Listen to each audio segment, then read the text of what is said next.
جو ہمارے بس میں ہوتی ہیں، کچھ چیزیں ایسی ہوتی ہیں ہم اپنی کوشش سے تلاش کرتے ہیں، پھر بھی نہیں ملتی تو کوئی بات نہیں ہے، آپ نے کوشش کی، اب اس پہ کام کر دیا جائے۔ تو سب سے جو پہلا طریقہ ہوتا ہے وہ ہے کہ محقق اپنے موضوع کا، اپنے عنوان کا انتخاب خود کرے۔ اس میں مقالہ نگار کے لیے، محقق کے لیے بڑی آسانی رہتی ہے۔ اس کی وجہ یہ ہے کہ اس نے اپنا موضوع منتخب کرتے کرتے ہی کئی کتابیں پڑھ لی ہیں۔ جب کتابیں پڑھ لی ہیں تو اسے پتا چل گیا ہے کہ یہ کام اس نوعیت کا ہو چکا ہے، مجھے اب یہ کام اس میں نیا کرنا ہے۔ اس کی دلچسپی کا میدان بھی ہے، مطالعہ بھی اس نے کر لیا ہے، تو اس کے لیے کافی حد تک تو آسانی ہو گئی ہے۔ دوسرا طریقہ یہ ہوتا ہے کہ آپ کا سپروائزر، جو آپ کا نگران تحقیق ہے، وہ آپ کو کوئی موضوع تجویز کر دیتا ہے۔ وہ دیکھتا ہے طالب علم کی صلاحیت یہ ہے، اس اس کو اگر یہ عنوان دے دیا جائے تو یہ عنوان اس کے لیے زیادہ بہتر رہے گا۔ اور وہ کیا آپ کو باقاعدہ عنوان نہیں بتاتا، یعنی ٹائٹل بنا کر نہیں دیتا، وہ آپ کو موضوع دیتا ہے، آپ کو اشارہ دے دیتا ہے، اور پھر آپ کو مصادر بھی بتا دیتا ہے کہ اچھا ان ان جگہ سے اپنا کام چیک کر لیں، اور پھر آپ کوئی ٹائٹل بنا کر لے کے جاتے ہیں تو وہ اس میں اصلاح کر دیتا ہے۔ اب اس میں جو مین دماغ ہوتا ہے وہ سپروائزر کا ہوتا ہے، کیونکہ آئیڈیا اس نے دیا ہوتا ہے، تو اس کے دماغ میں کئی چیزیں ہوتی ہیں کہ یہ میں نے کام کروانا ہے۔ لیکن اس میں بھی یہ بنیادی طور پہ خیال رکھنا چاہیے، اگر آپ کا سپروائزر، آپ کا کوئی استاذ کہہ رہا ہے کہ اس پر کام کر لیں، اگر وہ آپ کی دلچسپی کا میدان نہیں ہے تو پھر کبھی بھی اس پر کام کرنے کے لیے راضی نہ ہوں۔ میری جب پی ایچ ڈی کے ٹاپک کی اپروول تھی تو میں کافی ٹاپک لے کر گیا، تو کئی دفعہ ریجیکٹ ہوئے، کچھ اپروو ہو جاتے تھے، پھر جو ہے وہ آخر پہ جا کے کسی میٹنگ میں کوئی objection لگ گئی۔ پھر جو میرے سپروائزر ہیں، ایچ او ڈی بھی ہیں یونیورسٹی میں، تو میں نے ان سے کہا کہ اب سر جی آپ مجھے کوئی آئیڈیا دیں، میں کام کرتا ہوں۔ انہوں نے ایک ٹاپک دیا، میں نے کہا نہیں، انہوں نے خوش دلی سے اس کو قبول کر لیا۔ انہوں نے کہا یہ بہت اچھا ٹاپک ہے، فقہ کا ٹاپک تھا۔ میں نے ان سے یہ کہہ کر معذرت کر لی کہ میں فقہ پر کام نہیں کرنا چاہتا، میرا موضوع بیسک تفسیر ہے، میں تفسیر کے علاوہ اگر جاؤں گا تو کسی کرنٹ ایشو کی طرف جاؤں گا، لیکن بیسک تفسیر ہی رہے گی۔ لیکن کسی وجہ سے تفسیر کا موضوع نہ ہوا، پھر ایک آئیڈیا انہوں نے دیا جس پر میرا پھر وہ ٹاپک اپروو ہو گیا، کہ انہوں نے کہا کہ آپ دیکھیں کہ اس وقت یہ جو لوگوں کے راز افشا ہو رہے ہیں، آئے دور کسی کی ویڈیو لیک کا مسئلہ آ جاتا ہے، فیک نیوز کا مسئلہ آ جاتا ہے، یہ ساری چیزیں ہیں۔ اس حوالے سے وہ کہہ رہے تھے، میں کہیں جمعہ پڑھانا تھا، میں تیاری کر رہا تھا، تو اس حوالے سے کام ہونا چاہیے۔ تو اس پر میں نے ٹاپک بنایا کہ ڈیجیٹل ڈیٹا کا تحفظ اور مقاصد شریعت، یعنی ڈیجیٹل ڈیٹا جو ہے چونکہ زیادہ آج کل لیکیج اسی کی ہو رہی ہے، کسی کی تصاویر ہیں، خفیہ تصاویر بنا لی ہیں، خفیہ ویڈیو بنا لی ہیں، تو اب چونکہ یہ ایک بالکل کرنٹ ایشو تھا، تو اس پر جب میں نے پرپوزل بنا کے دیا تو وہ فوری سلیکٹ ہو گیا۔ تو نگران تحقیق آپ کو آئیڈیا دے اور پھر آپ اس کی مدد سے کچھ کر لیں، یہ طریقہ پہلے سے زیادہ کمزور ہے۔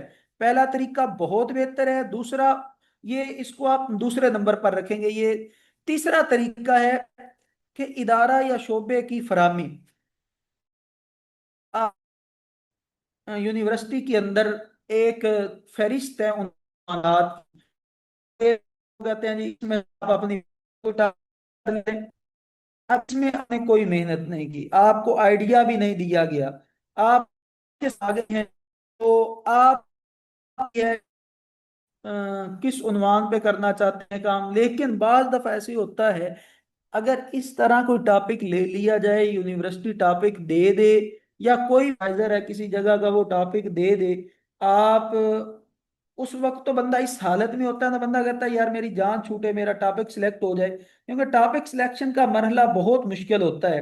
کہا جاتا ہے کہ پی ایچ ڈی میں جس کا ٹاپک اپروو ہو جائے اس کی 70% پی ایچ ڈی مکمل ہو جاتی ہے، باقی کام تو کچھ بھی نہیں رہ گیا، اصل تو ٹاپک کی اپروول کی تھی۔ تو اگر اس مرحلے میں آپ نے جلدی کی اور آپ نے کہا کہ چلو مجھے کہیں سے ٹاپک ملا ہے، ادھر ادھر سے پکڑا ہے، آپ نے اس پر جو ہے وہ ٹاپک لے لیا، اب درمیان میں جا کے پھنس جائیں گے